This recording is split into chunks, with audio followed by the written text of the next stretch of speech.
Сәлем баршаңызға, менің каналыма қош келдіңіздер.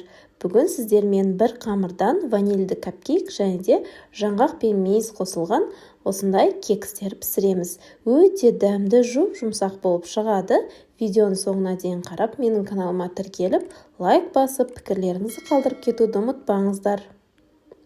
Ең алдымен ыдысқа бөлме температурасында жұмсаған сармайт саламыз. Үстіне қантты, ванильді қантты салып, миксермен бір келкі масса болғанша араластырып аламыз.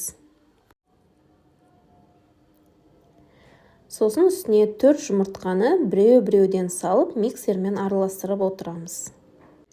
Мен бір капкейк жасайтын массаны екіге көбейтіріп, есе қылып жасадым. Жартысынан кек жасаймын деп. Негізі осы мен жасап жатқан заттардың тең жартысын жасасаңыздар 12-15 штук капкейк шығатын болады. Енді үстіне ұнға қопсытқышты араластырып, біздің сұйық массаның үстіне салып, барлығын жақсылап, тағыда миксермен араластырып аламыз. Осы кезде пешті 180 градусқа жағып, қыздырып қойған болуымыз керек. Формаларды да барлығын дайындап қоямыз. Енді барлығы араласқаннан кейін үстіне жылы бөлме температурасындағы сүтті құйып, тағыда миксермен бір келкі масса болғанша араластырамыз.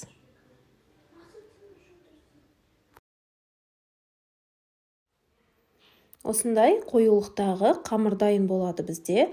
Осы қамырды енді біз дайындап алған формаларға салып шығамыз. Арнайы кекс пісіретін форманың ішіне осындай капкейкелерге арналған, кекстерге арналған капсула салып шықтым.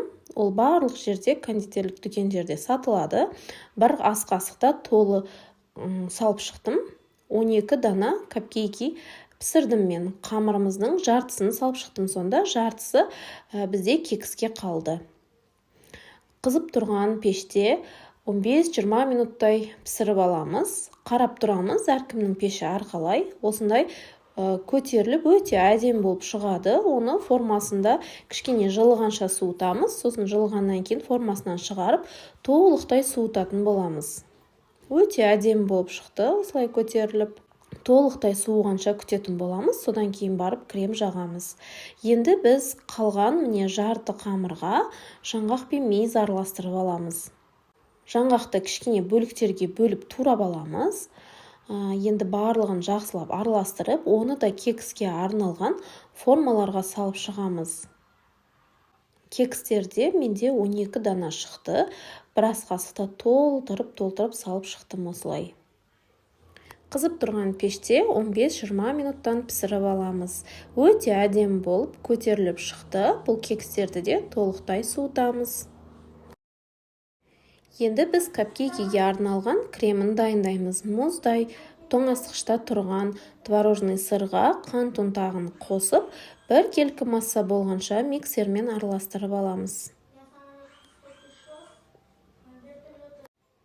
Толықтай араласқаннан кейін үстіне тоңазытқышта тұрған 33%-тегі сливкиді құямыз. Енді оны да миксермен 4-5 минуттай қою крем болғанша миксермен жақсылап араластырып аламыз. Өзінің формасын ұстайтын қою крем болу керек бізде. Бізде осындай қоюлықтағы крем дайын болды. Оны тағы да 10-15 минутқа тоңазытқышқа қоямыз. Содан кейін барып, капкейкидің үстіне кремнен осындай гүл жасаймыз. Ашық гүл насаткасынан пайдаландым мен. Сіздер де өздеріңіз қалағанша насаткадан пайдаланып, әдемі гүл шығарсаңыздар болады. Оның үстіні өз қалауларыңызша әсемдеп қойсаңыздар болады. Мен осылайша таңқұраймен әсемдеп қойдым. Өте дәмді капкейкілер дайын болды бізде.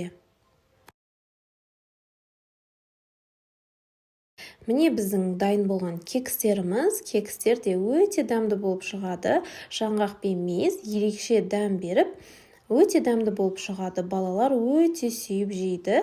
Сіздер де дайындап көріңіздер осы рецептпен. Өте оңай дайындалу жолы. Ішіні қазір ашып көрсетемін сіздерге. Өте әдемі болып шыққан. Міне қараңыздар, өте әдемі. тәбетіңізді ашатыны сөзсіз. Менің каналыма тіркеліп лайк басып, өз пікірлеріңізді қалдырып кетуді ұмытпаңыздар. Видеоның соңына дейін қарағандарыңызға рахмет. Келесі видеоларда көріскенше аман сау болыңыздар.